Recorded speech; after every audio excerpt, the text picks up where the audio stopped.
आज के हमारे इस एपिसोड में निर्मला रुंगटा जी हैं कोलकाता से। आज हम उनसे उनकी ध्यान की यात्रा पे चर्चा करेंगे। 1986 में मेरी शादी हुई। 1986 में उन्होंने बोला कि तुम विपश्यना शिविर करने चलोगी, और मैंने तुरंत हाँ बोल दिया कि मैं जाऊंगी। वहाँ पे जब मैं गई और जब मैं करके 10 दिन बाद में जब मैं शिविर करके निकल रही थी, तो वो थॉट जो आया था मेरे को आज भी याद है। मेरे को लगा था कि why did I come so let. मतलब इतनी सुंदर विद्या है मेरे को। जब at that time I was 20 years old।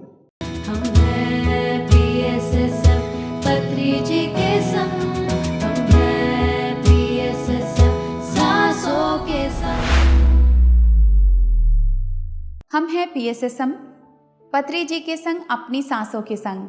नमस्कार दोस्तों, मैं श्वेता अग्रवाल कोलकाता से। आज के PMC हिंदी चैनल हम हैं PSSM के एपिसोड में आप सबका स्वागत है। हर बार हम नए मास्टर के संग मिलते हैं, उनकी ध्यान की यात्रा और अनुभव लेते हैं। तो जैसा कि पिछले बार हम सब मिले थे निर्मला रुंगटा जी से, जो कि कोलकाता से ही हैं, और उन्होंने अपने ध्यान के मार्ग पर कैसे वे आए, कैसे स्वाध्याय और सज्जन सांगत उनके जीवन में बदलाव लाया, कैसे पितामह जी के साथ कितने अलग तरह के अनुभव हुए, इन सब पर हम चर्चा किए थे। तो आज फिर से हम स्वागत करते हैं निर्मला जी का। नमस्कार निर्मला जी, आपका स्वागत है। तो जैसा कि हम पिछले बार बहुत सारी बातें आपसे जाने, और आज हमें आप बताएं कि कैसे आप ध्यान प्रचार कर रहे हैं, कैसे हमारे पितामह पत्री जी का जो सपना है हर जगह ध्यान जगत, शाकाहार जगत, पिरामिड जगत, तो उसके लिए आप क्या क्या कर रहे हैं, इस पर हमें थोड़ा बताएं। ज़रूर श्वेता जी। सबसे बड़ा तो क्या है कि जब से PMC हिंदी के लिए चैनल का जब हुआ, तो मैं क्या करती थी कि जब वॉक करने भी जाती थी तो सबका PMC हिंदी चैनल को मैं सब्सक्राइब करवा देती थी, क्योंकि किसी के भी पास एक वीडियो भी जाएगा तो वो फिर कनेक्ट हो जाएगा। तो ऐसा मैंने बहुत लोगों को करवाया। और दूसरा क्या, हमने पत्रक भी छपवाए, पत्रक भी बंटवाए न्यूज़पेपर के अंदर में डलवा के, जैसे हर घर में जैसे जाए ये पत्रक भी। तो ये भी एक बहुत बड़ा काम हुआ है। अभी हमने PSSM बेंगलोर का जब किया तो 10,000 पत्रक हमने करवाए, तो उनको डिस्ट्रीब्यूट किया, तो हर एक घर में गया। और फिर अभी PSSM बेंगलोर के थ्रू हमने हर जगह पे ध्यान करवा के हर एक एरिया में हमने कोशिश की है कि एक एक सेंटर करवा दें। तो वहाँ पे क्या है कि जो लोग हैं, 10 है, 15 है, 20 है, जो भी लोग हैं, उसको एक लीड लेके उसको ध्यान करवाएं। तो ये चीज़ अभी हो रही है। अभी हमारा काफ़ी जगह पे ऐसे सेंटर्स खुला है, तो ये हो रहा है। और दूसरा क्या है कि मैं हमेशा जब, क्योंकि जो खाते हैं वही बोलते हैं कि सामने आता है, तो जब हमेशा ध्यान करते हैं तो सुबह नीचे उतरती हूँ या किसी से भी मिलती हूँ, ध्यान के बारे में पहली बात आती है हमारी। तो कई लोग तो कतराने भी लग गए मुझसे कि अरे ये तो जब मिलेगी तो ध्यान की बात करेंगे। लेकिन बाद में तो अब उनको भी समझ में आ रहा है कि जब मेरी ऊर्जा को देखते हैं तो अब वही लोग जो कतराते थे वो लोग आके मेरे से पूछते कि हमें भी ध्यान सिखाइए। और अब ऐसा परिवर्तन आया है कि मेरी बिल्डिंग में सारे लोग बोलने लगे कि आप हमें ध्यान सिखाइए, और एक अच्छा ग्रुप बन गया है और वो ध्यान भी कर रहा है। तो बहुत अच्छा है। और प्रचार हम तो जहाँ जाते हैं, और सबसे बड़ा तो माध्यम आजकल हमारा फ़ोन ही है। और मैंने क्या किया है कि जब जो भी हुआ है उसमें क्या है, मेरे को कॉल करने की सेवा बहुत मिली है। JTTP में एडमिन ग्रुप में थी मैं, तो उससे क्या है कि लोगों को खाली मैं कॉल नहीं करती थी, उनके काफ़ी प्रश्नों के उत्तर मेरे को देने होते थे। तो इसीलिए मेरे को एक एक कॉल में काफ़ी टाइम लग जाता था, लेकिन वो इतने सेटिस्फाइड हो जाते थे कि ध्यान से ऐसा चीज़ है। वो ये नहीं कि भाई खाली मैंने रजिस्ट्रेशन कर दिया तो मैं छोड़ भी दूँ। वो 40 दिन तक करते थे। मेरे भाव ये होते थे कि मैं जिनको मैं लेके आऊँ वो 40 दिन तक करे, वो छोड़े नहीं। क्योंकि जब 40 दिन मैंने किया तो मेरे में परिवर्तन आया। मेरे को लगा कि नहीं तो क्या होता है कि आधी अधूरी जानकारी होती है, वो थोड़ा सा क्या नहीं समझ में आया, मैं सारा बताती हूँ कि आपको कैसा लगेगा। तो ये मेरे को एक बहुत सेवा करने का मौका मिला। और क्योंकि मेरे को इतना अच्छा से जान भी गई थी, और आज तक भी JTT से भी जो लोग जुड़ के मैंने जिनको फ़ोन किया था, वो इस चीज़ के लिए ग्रेटिट्यूड करता है कि हमारा मन तो डामाडोल था, लेकिन आपने इतना अच्छे से बताया तो हम पूरे 40 दिन तक उसमें टिके रहे। तो ये एक सेवा, मतलब मेरे को लगता था कोई भी तरीका होता है वो सेवा का माध्यम होता है। आप टाइम दे के किसी को बता रहे हैं। तो मेरे को घर में थोड़ा डांट भी पड़ता था, आप कितनी देर तक फ़ोन लेके बैठे रहते थे, लेकिन जब तक उसके डाउट्स क्लियर नहीं होते थे मैं तब तक उसको समझाती थी। तो ये बहुत बड़ा मेरे लिए भी चैलेंज था, क्योंकि घर में मेरे को सबसे झाड़ भी पड़ती थी कि आप क्या करते हो इतनी देर तक फ़ोन में। तो इसी तरह से मैंने किया। बहुत ही सुंदर। ध्यान प्रचार हम जितना करते हैं, ज्ञान बांटते हैं, लोगों को इस चीज़ के लिए अपना समय देते हैं। और बहुत अच्छी बात आपने कही कि आपके अंदर बदलाव देखकर जो लोग भागते थे कि ध्यान नहीं करना है या भी नहीं जुड़ना, लेकिन वो वापस खींचे चले आए। तो ये एक बहुत अच्छी बात है। आगे हम ये जानना चाहेंगे, जैसे कि पितामह जी बताते थे हमारे पत्री सर कि ध्यान जगत के साथ साथ शाकाहार जगत को भी बहुत महत्वता दी है। तो इसमें कहते भी हैं कि जैसा अन्न वैसा मन। तो आप शाकाहार जगत को लेकर के, भोजन को लेकर के हमें कुछ इस पर बताएं। देखिए, शाकाहार, क्योंकि हम जैसे परिवार वैष्णव परिवार से हैं, तो हमारे तो शाकाहार जगत से हम मतलब शुरू से ही हम शाकाहारी हैं। हमारे घर में तो अंडा भी नहीं आता है, तो ये तो मेरे लिए कोई बहुत असुविधा वाला पार्ट नहीं था। लेकिन जब मेरे को लगा था, हाँ ये मेरे को बहुत दर्द देता था कि कोई जो मुर्गी को काटता है, ये बकरे को काटता है, तो मेरे को दिल में एक टीस सी उठती थी उसके लिए। तो मेरे को ये लगा कि मैं इनके लिए कर क्या सकती हूँ। लेकिन जब पितामह से मिली तो समझ में आया कि हम इसके लिए भी कुछ कर सकते हैं। तो हमने बहुत सारे पत्रक बंटवाए और फिर उस टाइम पे रेखा जी पोद्दार जी थे, उनके साथ में हमने बहुत सारी रैलियाँ निकाली। मैं सोच नहीं सकती हूँ कि मैं जिस घर में हूँ उस घर की एक बहू है, वो कभी ऐसी रैलियों में निकल सकती है क्या। मेरे लिए चैलेंज था, बट पता नहीं अंदर से क्या उत्साह था, क्या एक उमंग थी और क्या एक साहस था वो, कि हम लोग निकल पड़ते थे जगह जगह पे। और ऐसी ऐसी जगह से निकलते थे जहाँ पे बहुत सारी मीट शॉप्स थी, और उनमें हम मीट शॉप्स में वो पत्रक दे के आते थे। बड़ा साहस का काम लगता था हमें, लेकिन हमने किया कि भाई कोई भी एक भी आदमी जग जाएगा तो बहुत बड़ा काम हो जाएगा। और ये चीज़ें हमने बहुत सारी कि पितामह का जन्मदिन भी था, तो जन्मदिन में हमने ऐसे ही किया कि भी रैली निकालते हैं हम लोग, और शाकाहार जगत के बारे में ही सबको बताना था। तो इस तरह से जो प्रचार है मैंने भी किया है, और मैं आज भी सोचती हूँ कि मैंने कैसे रैली में पार्ट किया था। मेरे को बड़ा, मैं जबकि घर में किसी को बता के नहीं जाती थी कि घर में बताऊँगी तो कोई मेरे को अलाउ नहीं करेगा ऐसा, पर मैंने ऐसे किया। क्योंकि जब हम एक ऐसी यात्रा पे जब चलते हैं ना, तो अंदर से एक अंदर अपना ही जुनून हो जाता है, और उस जुनून को मैंने महसूस किया और उसको मैंने कभी भी पीछे नहीं हटने दिया। और आज तक बच्चों को नहीं पता है कि मैं कोई ऐसी उसमें गई हूँ क्या। ऐसा होता था। तो शाकाहार जगत का, देखिए हमारे को ये तो है कि शाकाहार जगत में हम बहुत शाकाहारी हैं, पर मेरे साथ में एक और बहुत बड़ी घटना घटी। मेरे को लगा कि भोजन तो हम करते हैं, फिर भी हमारे अंदर में गैस एसिडिटी होना, बच्चों को कुछ प्रॉब्लम्स होना, ये सब क्यों हो रहा है। तो मेरे को कहीं ना कहीं लगता था कि कुछ तो कमी है मेरे भीतर में। हमें पता है हम शाकाहारी भोजन कर रहे हैं, बट ये भोजन कैसा होना चाहिए, किस कॉम्बिनेशन में होना चाहिए, कैसे खाना चाहिए, ये मेरे अंदर में एक प्रश्न चलता था। कि कोई मेरे को गुरु ऐसा भी मिले जो खाली मेरे को भौतिक शरीर के इस भोजन के बारे में बताए। और ऐसा हुआ कि मेरी बहुत बड़ी घटना है ये, कि मैं पितामह के जब समाधि स्थल पे, वहाँ पे मैं भी गई थी, क्योंकि मैं उस टाइम पे नहीं जा पाई थी जब पितामह का अंतिम समय था। तो मेरे मन में एक गिल्ट था कि मैं जाऊँ। तो वो जो दिन होते हैं उसके पहले ही हम जब समाधि बन रही थी, तो हम जाके वहाँ पे मैं और रेखा पोद्दार दोनों गए थे। हमने वहाँ पर पत्थर भी लगा के आए थे हम लोग दोनों जन, और एक भाव था पितामह के लिए। तो पता है वहाँ पे हमें सन दिखाई दिया, पितामह की समाधि के सामने उगता हुआ सूरज हम देखे, क्योंकि सुबह सुबह हम लोग पहुँचे थे वहाँ से। और रेखा मैम ने बोला कि ना निर्मला जी मेरा फ़ोटो खींची ना यहाँ पे। सन के साथ में हमने फ़ोटो खींचा, मैंने भी खिंचवाया। और पता नहीं वो सन कुछ बोल रहा था, ऐसे लग रहा था हमें कुछ मैसेज दे रही है, और पितामह भी हमें कुछ एक मैसेज दे रहे हैं, ये हमें समझ आ रहा था। तो ये लगा कि पितामह कुछ तो मैसेज देना चाह रहे हैं, हमें नहीं समझ आ रहा था। हम आए कलकत्ता में, और कलकत्ता में मैं जब आई तो एक मैं ऐसे ग्रुप से जुड़ी, एक ऐसे ऑर्गेनाइजेशन है सन टू ह्यूमन। तो मैं प्रोग्राम देखने गई थी अपने अपने राम का। वहाँ पे 2000 की क्राउड थी, उसमें ये पूरी एक टीम आई हुई थी। उन्होंने मेरे को एक पत्रक दिया कि आप ऐसा हमारा डेमो हो रहा है, आप आइएगा इसमें। तो मैंने सोचा कि मैं तो ऑलरेडी इन सब मेडिटेशंस वगैरह में हूँ ऑलरेडी, तो मैंने इतना ध्यान नहीं दिया उस चीज़ पे। लेकिन मेरे मित्र के यहाँ पे स्पेस टाउन में इन्होंने एक डेमो करवाया, तो वो उसको मैंने JTT पे करवाया था। तो वो मेरे को बहुत जानती थी, तो उसने मेरे पास भेज दिया उन्हें कि आप निर्मला आंटी के पास जाओ, वो इन सब चीज़ों में बहुत है, तो आपको अच्छा लगेगा। वो आई, जब मैं उनसे मिली तो मैं देखते मुझे बड़ा आश्चर्य हुआ कि मैं 1 घंटा तक उनको बोले जा रही हूँ, वो इतना सुन पा रही है इतनी देर तक, और 28 साल की बच्ची होगी, वो राधा नाम था उसका। मैंने उसको पानी सर्व किया, चाय सर्व किया। बोले नहीं मैं तो नहीं लेती। मैं ऐसा कैसे हो सकता है कि तेरे, बोले नहीं हमारा एक पानी पीने का भी एक समय होता है ना। मैं सोची कि कुछ तो बात है। फिर वो मेरे को भोजन के लिए लेके गई कि आप हमारे साथ भोजन पे चलिए। जब मैंने ये भोजन देखा, 25 आइटम उसमें, कोई भी तला हुआ नहीं उसमें, और सारी चीज़ें बनी हुई है और सारी हाथ से बनाते हैं। तो उन्होंने बताया कि ऐसे ऐसे हम लोग भोजन पे बहुत बड़ा काम कर रहे हैं।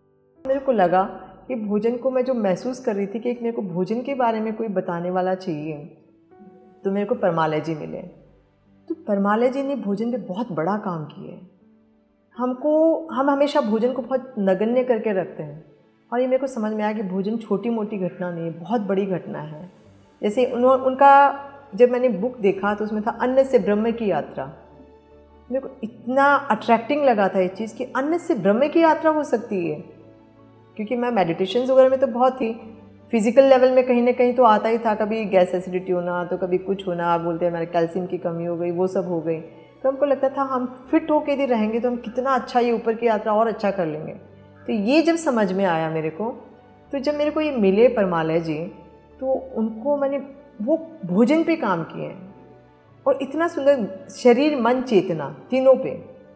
लेकिन शरीर बोलता फाउंडेशन है हमारा, इसको हम यदि स्ट्रॉन्ग कर लेंगे ना, तो ऊपर मन और चेतना की लहरें और तेज, बहुत सुंदर गति से आप है ना इन सब चीज़ों को प्राप्त कर सकोगे।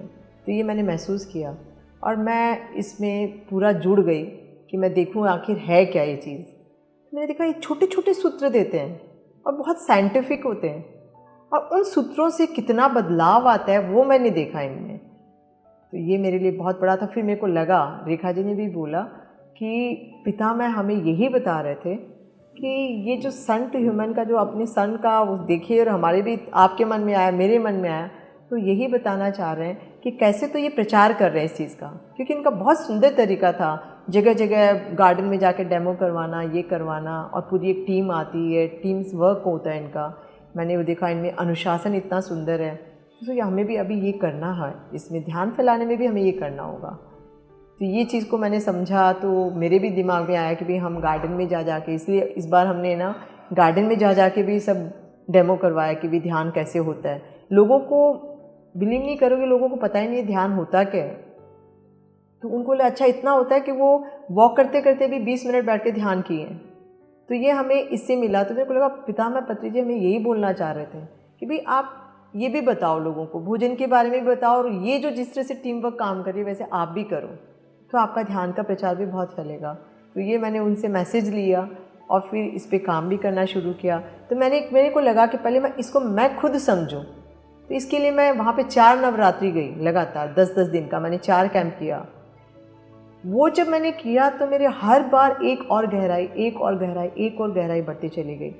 वो परमालय जी का भी एक ही है कि आपको जिस गुरु से जो मिलता है वो लीजिए, लेकिन आप उसको ऐड ऑन करते चले जाए। जैसे हमारे पत्री जी भी ये बोलते हैं कि जो मिलता है आप उस गुरु से लो, हर एक चीज़ से सीखो। तो मैंने ये देखा भोजन में मेरा बहुत बड़ा बदलाव आया मेरे में। मेरी शरीर की जो शक्तियाँ इतनी बढ़ गई, मेरी एनर्जी इतनी बढ़ गई, तो मेरे को लगा कि कुछ तो बात है इसमें।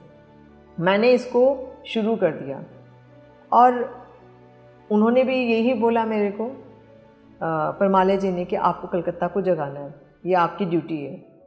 तो मैंने कहा ठीक है, ज़रूर करेंगे। तो मेरे को ये लगा कि देखो सम्यक इनका एक ही सिद्धांत है, सम्यक आहार, सम्यक व्यायाम एंड सम्यक ध्यान, सम्यक निद्रा।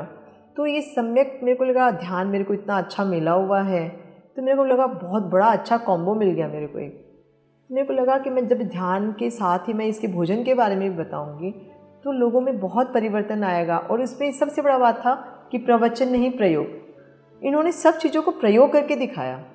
क्योंकि हम सुनते हैं आज कि भी ऐसा करना अच्छा होता है, सात्विक भोजन करना अच्छा होता है, बट सात्विक भोजन कैसे करना है, किस टाइम पे खाना है, कैसे करना, वो हमें किसी को नहीं पता है। तो जब मैं इसमें आई तो मेरे को ये पता चला कि भाई एक राइट टाइम होता है खाने का, और हम लोग तो कभी भी खा लेते हैं, कभी भी हम पानी पी लेते हैं। तो ये सब चीज़ें जो मैंने समझी वो वंडरफुल चीज़ें थी। और इनका सेल्फ डिसिप्लिन मैंने देखा, इतने छोटे छोटे बच्चों में इतना डिसिप्लिन। हम आज 58 के भी हो गए तो हमारे में डिसिप्लिन नहीं था। तो मैंने सबसे पहले अपने आप में सेल्फ डिसिप्लिन लेके आई मैं, कि आज हमें चप्पल भी कैसे खोलनी है वो सिखाते हैं हमें, कि दोनों बैलेंस में होने चाहिए। आप चप्पल यदि बैलेंस में नहीं है तो आपकी पूरी मन की स्थिति समझ में आ जाती है कि आप किस विचार में हो अभी। तो आपकी चप्पल आपका पूरा दर्पण है। ये मैंने जाना ही नहीं था कभी। जब मैं समझी साइंस को तो मेरी चप्पल अब कभी भी ऐसे वैसे नहीं खुलती है। और एक बैलेंस में खड़ा होना, पोस्चर से ही मैंने लगा कि मेरे में कितना बदलाव आ रहा है। बैलेंस में खड़ा होना कि भी हमें समानांतर करके खड़ा होना है। इससे बोलते हैं कि हमारा ब्रेन जो होता है ना, वो एकदम अवेयरनेस में आ जाता है। नहीं हमारे विचार चलते रहते हैं इधर उधर। ये चीज़ का मैंने फ़र्क सीखा। और एक उन्होंने बताया लार पे काम करना, सलाइवा। तो सलाइवा पे काम, हमको लगा सलाइवा से इतना क्या करना है। हमें तो आज तक यही पता है कि भाई सलाइवा हमारे बनती है, जिससे स्वाद की ग्रंथियाँ हमारी जुड़ी हुई है, जैसे हम खाना खाते हैं वैसा सलाइवा निकलता है। बट उन्होंने सलाइवा पे काम बहुत सुंदर से करवाया। तो ये साइंटिफिक रीज़न थे। इन्होंने बोला कि सलाइवा आपकी मजबूत हो जाएगी ना तो आपके अंदर में बहुत परिवर्तन आना शुरू हो जाएगा। वो मैंने किया सलाइवा पर। मैंने मतलब ये बोलते हैं कि 21 दिन तक आप यदि वो राइट फूड लेते हो, राइट एक्सरसाइज करते हो, तो आपका वो सलाइवा चेंज होने लगता है, मजबूत होने लगता है। उसके बाद में उन्होंने बताया कि भाई आप ये कर लेते हो तो आपका 120 दिन में आपका खून चेंज होने लगता है। जो इम्प्योरिटीज़ है वो कम होने लगती है आपके खून में, क्योंकि आज तक हमने जाना नहीं, हर कैसे खाते चले गए, तो वो इम्प्योरिटीज़ आपकी कम होने लगती है, आपका खून मजबूत होने लगता है। उसके बाद में आपका 4 साल में आपका मांस मजबूत हो जाता है, मतलब आपका मांस भी चेंज हो जाता है। फिर उसके बाद में 7 साल में आपकी हड्डियाँ चेंज हो जाती है। मेरे को बोला कि हम अपना बॉडी को अपने खुद रिनोवेट कर सकते हैं, रास्ता पे तो चलना पड़ेगा। तो मैंने पूरा समय दिया इसमें। मैं 4 शिविर करके गई और मैत्री माँ जो थी मेरे को बोली कि आप खाली एक ही करिएगा, 4 शिविर दीजिएगा। और एक और बहुत बड़ा घटना हुई कि वहाँ जाके मेरे को परमालय जी ने बोला अब आपकी जो यात्रा है उसके हिसाब से आप अपना स्वनाम दीक्षित कर सकते हो। तो मेरे को भी भाव आया कि मेरी बहुत बड़ी यात्रा है, कि जगत एक परिवार है। अब इसको समझ में तो आ रहा है जगत एक परिवार है, बट उसके लिए मैं कर क्या सकती हूँ। ध्यान में सिखा रही हूँ, लेकिन मेरे को लगा ये भोजन की कड़ी भी मैं जोड़ देती हूँ तो लोगों को बहुत लाभ मिलेगा। इसलिए मैंने पहले मैं पूरा इसको समझी, अपने जीवन पे लागू किया। आज मेरे को 1 साल 6 महीना हो गया है मैं ये फूड को फॉलो करती हूँ। मैं मेरा नियमित रूप से एकदम वो ही संयम से रहती हूँ और ध्यान भी पूरा कर रही हूँ। तो मेरे अंदर में मैं देख रही हूँ कि मेरी एनर्जी इतनी बढ़ गई है कि जिसका कोई हिसाब नहीं है। और इन्होंने क्या किया, भोजन को खाली हम खाने के लिए नहीं खाते हैं। इन्होंने क्या किया कि जो बोला कि 90% हमारा अनकॉन्शियस माइंड हम लेके आते हैं, 10% हम कॉन्शियस माइंड लेके आते हैं। तो 10% कॉन्शियस माइंड में भी हम 1%, 1.5%, 2% ही यूज़ करते हैं, बाकी का भी हमारा ऐसे ही पड़ा रहता है। तो ये 90% है, हम ऐसा का ऐसा लाते हैं और ऐसा का ऐसा पैक करके ले जाते हैं, मर जाते हैं। तो इस 90% को हम यदि कुछ खोल के अपने हिसाब से काम करने शुरू कर देंगे तो यू कैन डू वंडर्स। आप में इतनी एनर्जी है, जैसे एक बीज होता है, छोटा सा बीज, वो वट वृक्ष बन सकता है। तो आपके अंदर में भी वो संभावना है, लेकिन हम उस संभावना को दबी के दबी रह के चले जाते हैं। ये समझ में जब मेरे को साइंस समझ में आया तो मेरे को लगा कि ओह माय गॉड, कितनी अद्भुत चीज़ है ये। और मेरे पास में ऑलरेडी इतना बड़ा खजाना था ध्यान का, तो मेरे को लगा इसको मैं यदि ऐड ऑन कर दूँगी तो वंडर्स होने निश्चित रूप से हैं। और मैंने ये किया। मैं बैलेंस में ही खड़ी होती हूँ और मैं लार पे काम करती हूँ। मेरी सलाइवा पे उन्होंने क्या काम करवाते हैं कि सलाइवा जो होती है हमारी जब इकट्ठी होती है तो उसको एक अच्छे से स्वमान के साथ में, अच्छे से भाव के साथ में, अफर्मेशन के साथ में हम नाभि तक पहुँचाते हैं उसको। तो क्या है कि हमारे भीतर जो 70% हमारा वाटर है उसमें वो जाती है तो वो आपका वैसा काम होना शुरू हो जाता है, क्योंकि ब्रेन को आपको मैसेज मिल गया कि क्या काम करना है। जैसे कैसे मेरा जीवन शक्तिशाली हो, कैसे मैं सबको ध्यान सिखाऊं, whatever you want in your life, you just give that affirmation for 3 times and you just swallow that. तो पहले तो हम थूक देते थे ऐसे ही, अब तो मेरे को सलाइवा इतनी इम्पोर्टेंट, मतलब ऐसा लगता है कि जैसे बहुत बड़ी मेरी अमूल्य निधि है। इसको मैं ऐसे नहीं थूकती हूँ, उसको एक अच्छा सा अफर्मेशन देके हम नाभि तक डाल दें। तो ये छोटे छोटे प्रयोग हैं, सूत्र हैं। तो आज हर ध्यान को ये सूत्र तो चाहिए, तो इसमें तो वो कुछ है ही नहीं। और उसके बाद में मैंने एक नेवल हैमरिंग टेक्निक है इनकी, क्योंकि नेवल पे हम जब हैमर करते हैं, जो एक्सरसाइज हम करते हैं, ये पूरी एक्सरसाइज क्या है इनकी नेवल से अटैच होकर करते हैं, क्योंकि ये हमारी जड़ है। तो इसको हमने बहुत नेगलेक्ट किया है। तो इस पे बहुत सुंदर परमाला जी ने काम किया है कि जब हम नाभि झटका प्रयोग इसको बोलते हैं, कि जब हम जो भी एक्सरसाइज करते हैं तो हमारे नेवल पे जब हैमरिंग होती है तो हमारी 72,000 नाड़ियाँ यहीं जुड़ी हुई रहती हैं। तो ये इतना रैपिडली काम करता है, अब मैग्नेटिक आपका एक इफ़ेक्ट आना शुरू हो जाएगा। और वो मैंने महसूस किया है कि मेरी बॉडी की एनर्जी इतनी बढ़ गई है, मेरी एनर्जी को देख के लोग ऐसे लगने लग गया लोगों कि तुम क्या कर रही हो, क्योंकि मैं क्रिकेट मैच खेलती हूँ, उसमें मेरे को इस बार मेरे को विकेट कीपर में, जिसमें कि हर समय एकदम अटेंटिव होना पड़ता है, जो घुटनों को मोड़ के रखना पड़ता है, ये रोल मेरे को दिया गया मेरी एनर्जी देख के, जिसमें कि 16 साल के 18 साल की लड़कियाँ थी, इसमें I was the eldest one, 58 years old. तो मेरे को ये लगा मेरी एनर्जी को देख के, और बोलते मैं, वो लोग टायर्ड हो जाते थे, मैं रात तक टायर्ड नहीं होती थी। मेरे को लगता अभी भी मेरे को कोई खिला ले, कुछ करवा ले, मैं आई कैन, ये एनर्जी जो बढ़ी। और मेरे को लगा हॉरिजॉन्टल यात्रा थी, अब वर्टिकल हो गई। वर्टिकल मतलब अब जो मैंने समझा कि एक ग्रेविटी पावर होता है, परमाला जी बोलते हैं ग्रेविटी पावर होता है। हमें पता है कि सेब नीचे गिरा तो वो गुरुत्वाकर्षण शक्ति से गिरा, लेकिन एक पावर और होता है, वो किसी ने महसूस किया कि ये सेब जो ऊपर कैसे गया, वो एक लेविटेशन पावर होता है, वो होता है आकाश का। तो वो हमें लेविटेशन पावर को अपने को यहाँ से जगा के हम अपने राइट ब्रेन की शक्तियों को जगा सकते हैं। तो ये हम जब राइट ब्रेन की शक्तियों को जगा लेंगे तो फिर तो हम वंडर्स करने जा सकते हैं कि हमारे कम समय में बहुत सारे काम होने लग जाएंगे। कि आज अंबानी है, वही 24 घंटा उसको मिलता है, वही 24 घंटा हमें मिलता है, तो कहाँ हमारी कमी होती है? कुछ तो है ना। कोई एक आदमी 24 घंटा में कितना कुछ कर लेता है, एक आदमी कुछ भी नहीं कर सकता है। तो वो एनर्जी का खेल है, और ये एनर्जी जब हमें मिल जाएगी तो मेरे को ये लग रहा है कि ये एनर्जी सबको मिले। भोजन के बारे में सबको जानना चाहिए, इसमें राइट कॉम्बिनेशन वाला भी चीज़ है, तो वो भी होना चाहिए। बहुत ही सुंदर निर्मला जी, बहुत गहरा ज्ञान आपने बहुत सरल तरीके से बताया है। बहुत बहुत धन्यवाद निर्मला जी, हमारे आज के शो में जुड़ने के लिए और अपने विजडम शेयरिंग करने के लिए बहुत बहुत धन्यवाद आपका, मुझे मौका देने के लिए बहुत बहुत धन्यवाद। तो दोस्तों, अभी तक हम भोजन को लेकर कितना कुछ जाने। हमें लगता है खाने से ही हमें शक्ति मिलती है, लेकिन खाने से हमारी पावर, हमारी शक्ति उससे खाना को पचाने में लगा देती है। पर हम सात्विक भोजन लेते हैं और समय पर खाना और समय पर पानी, उसकी महत्वता को समझते हैं, तो हम अपनी ऊर्जा की बचत कर रहे हैं। तो इसके लिए हम बहुत बहुत धन्यवाद करते हैं निर्मला जी को, जिन्होंने अपने आज के विजडम अपने शेयर किया हम सबसे। फिर से हम मिलेंगे हम हैं PSSM के अगले एपिसोड में, अगले फिर नए मास्टर के साथ। तब तक के लिए बने रहें PMC हिंदी के साथ। PMC हिंदी, बदले जीवन।